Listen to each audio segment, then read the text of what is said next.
The next topic for the today's session is the drug administration.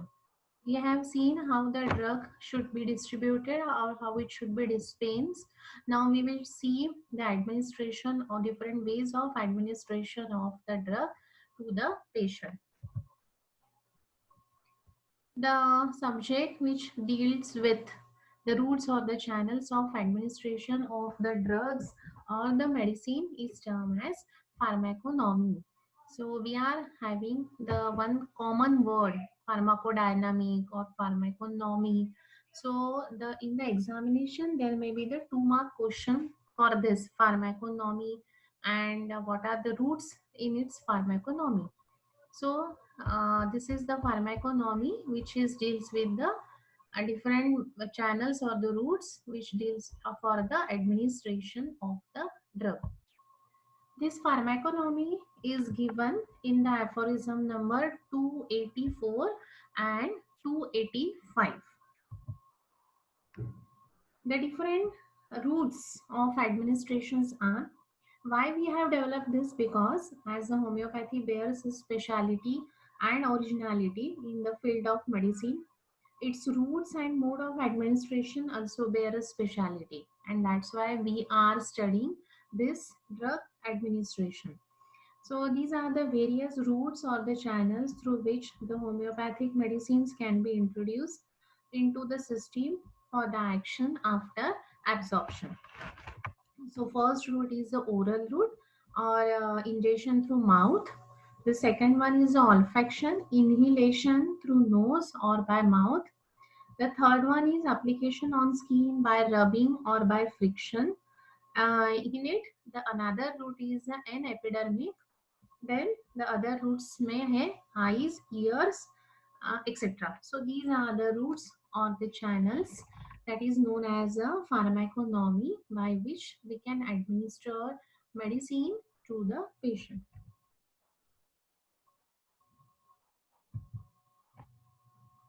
The first one is the oral route. The homeopathic medicines are usually administered singly and orally. The medicines are given orally seems to act effectively and promptly.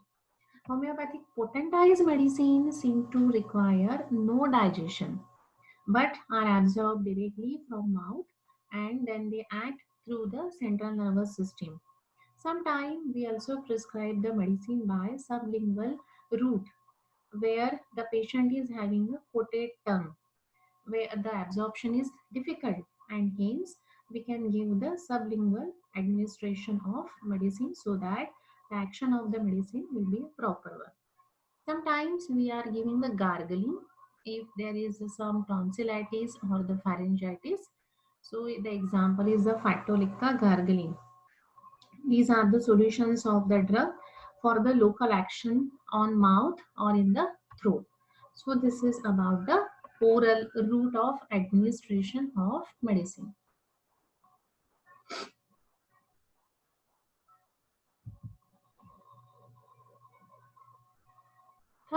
Second one is the olfaction, that is inhalation through nose or by mouth. The olfaction means act of smelling.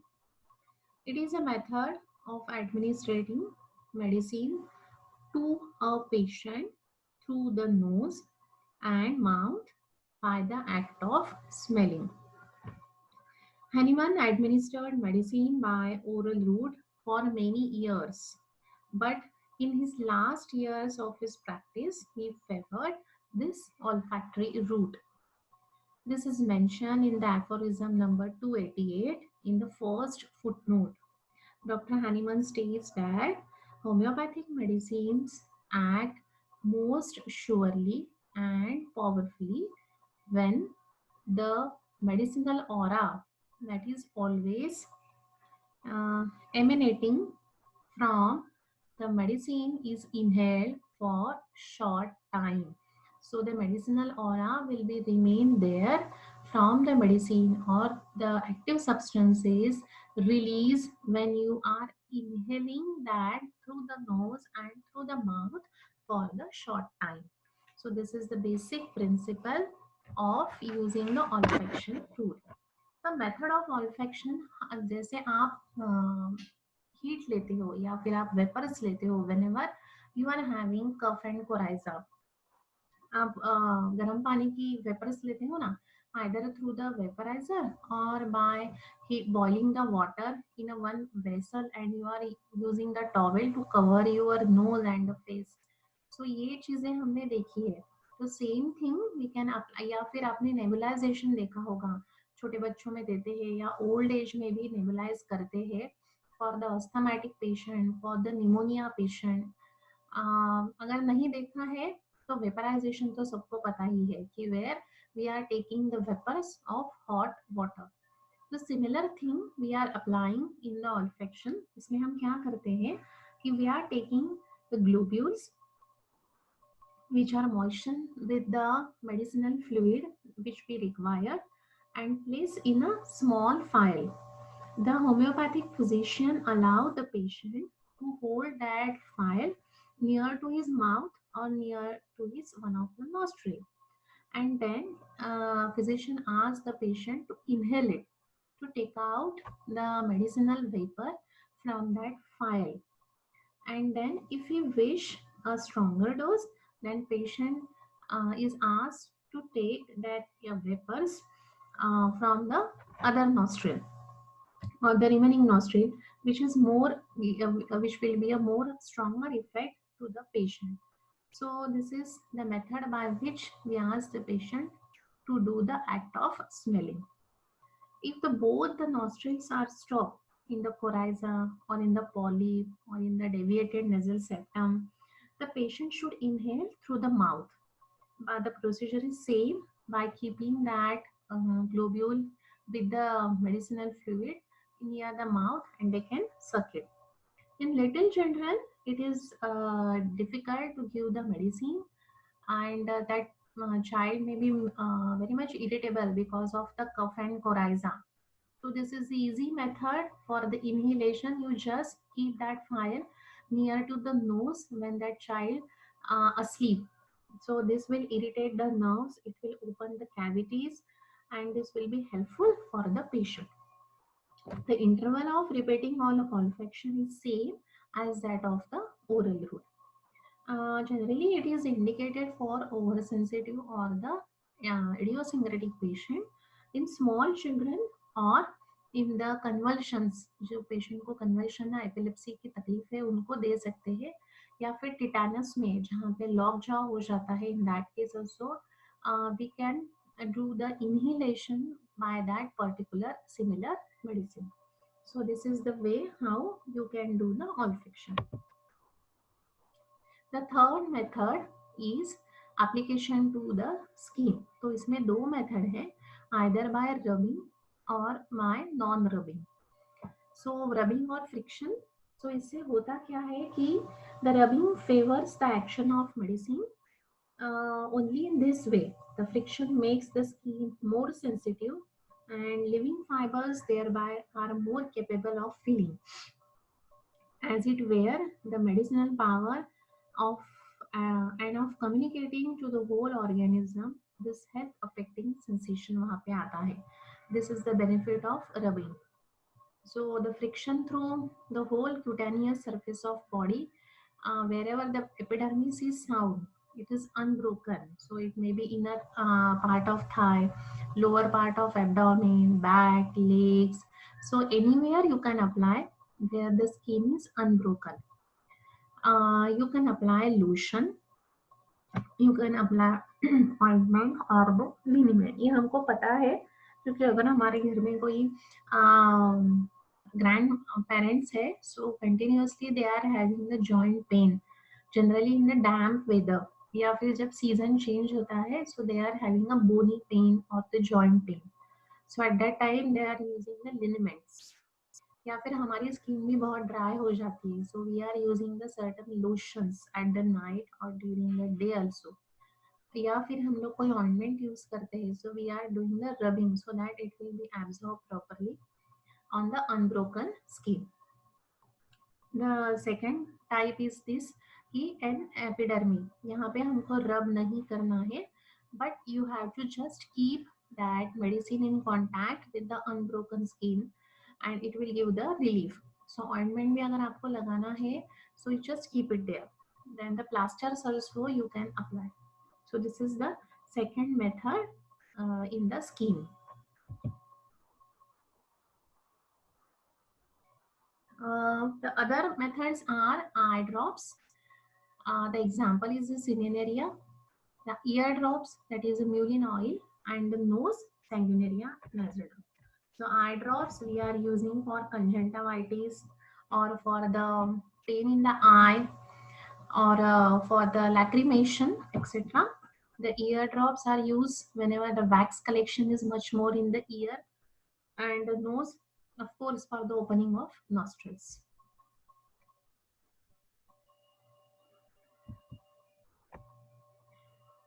Principles of drug administration. So these are the certain basic points: route, forms, dose, repetition of dose, proper time, and the diet and regime that we have to follow before administration of the dose. So routes, we have seen the two routes: oral and olfaction method for the administration of the drug.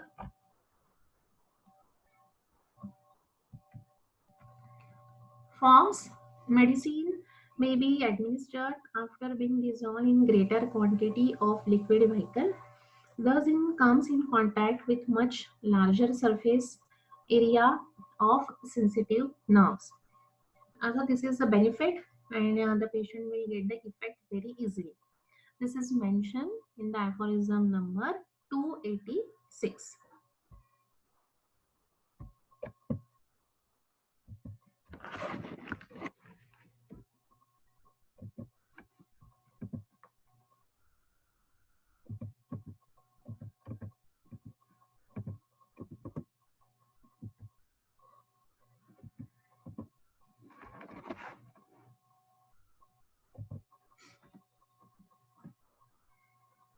Solid form.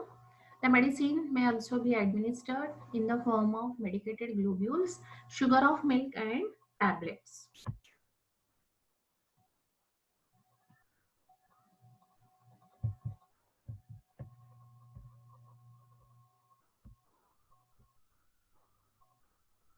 Now the doses.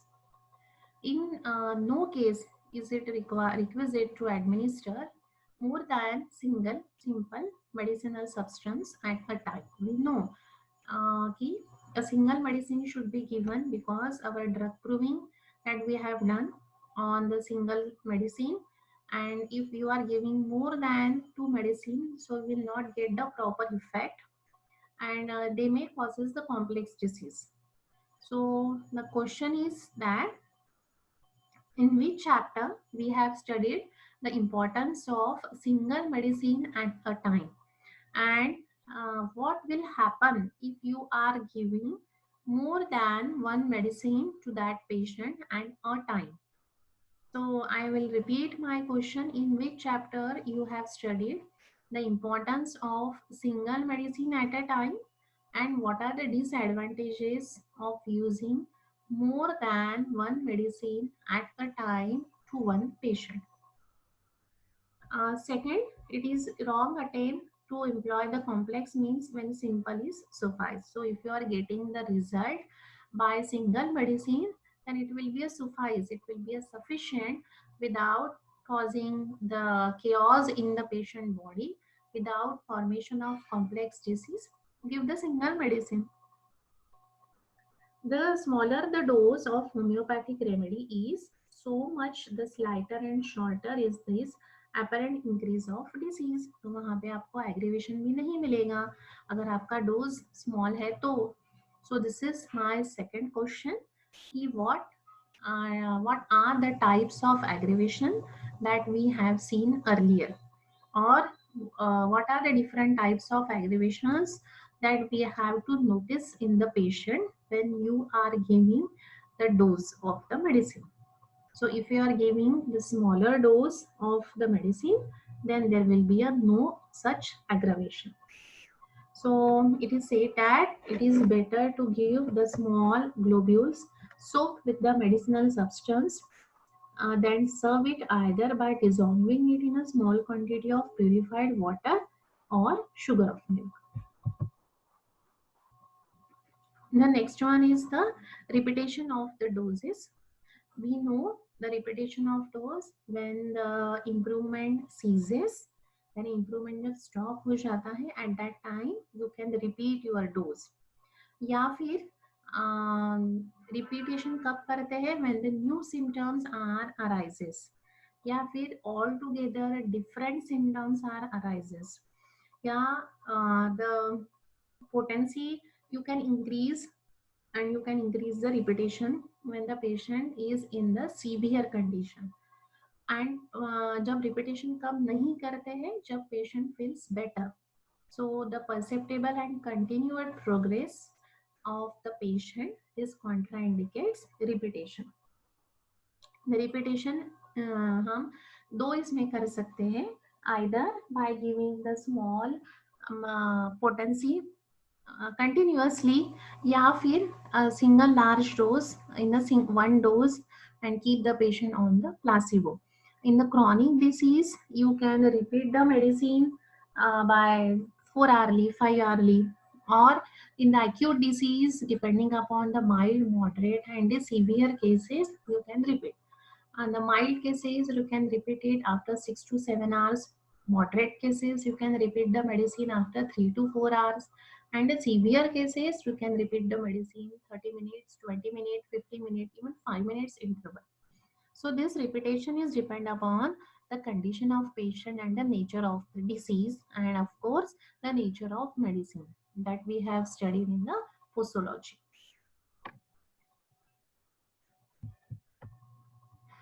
The next one is the proper time of administration that we have to follow in the intermittent fever and in the menstrual disturbances.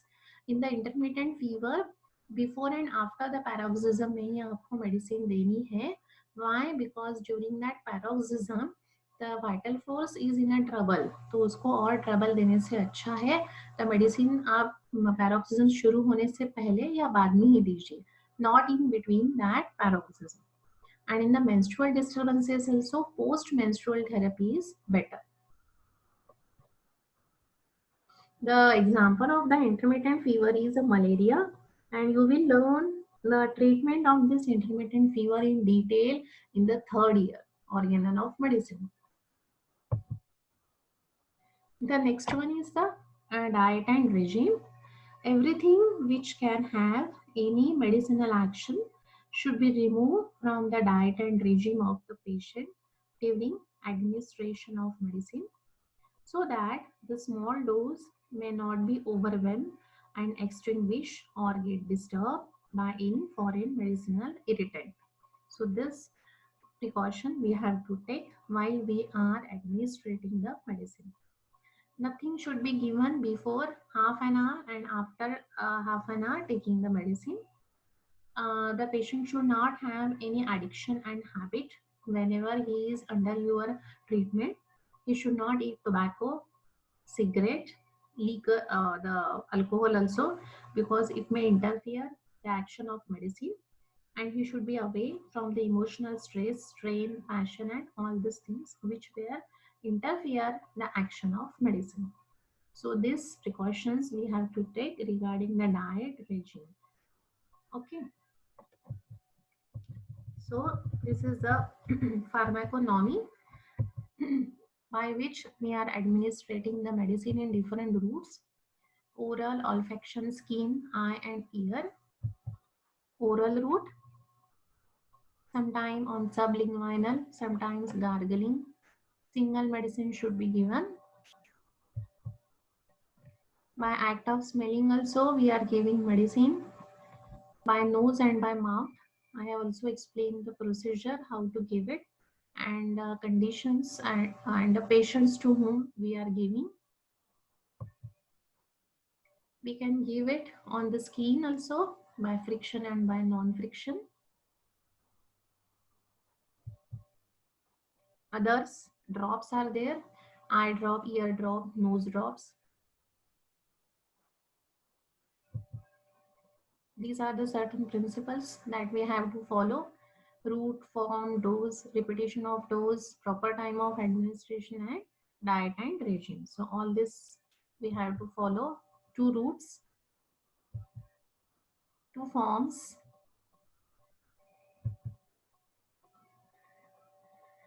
Single medicine should be given, not a larger doses, not the massive doses.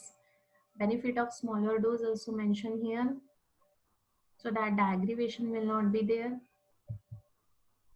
Repetition again, improvement ceases, repeated depending upon the nature of disease. Improvement is there, contraindicate repetition. Intermittent fever and menstrual disturbances before or after, not in paroxysm, not during menstrual period. Anything which disturbs the action of medicine should not be given to the patient. Any habit, there should not, if the patient is having any habit, then ask the patient to stop it. Patient should not have any anxiety, worry, and stress. He should take the medicine before or after the taking the meal. 30 minutes, the gap should be there. So this ends up our session by taking the two chapters, drug administration and the um, dispensing of medicine. So if you have any query, you can ask me anytime. Give the answers that I have asked you, and then I will give the attendance.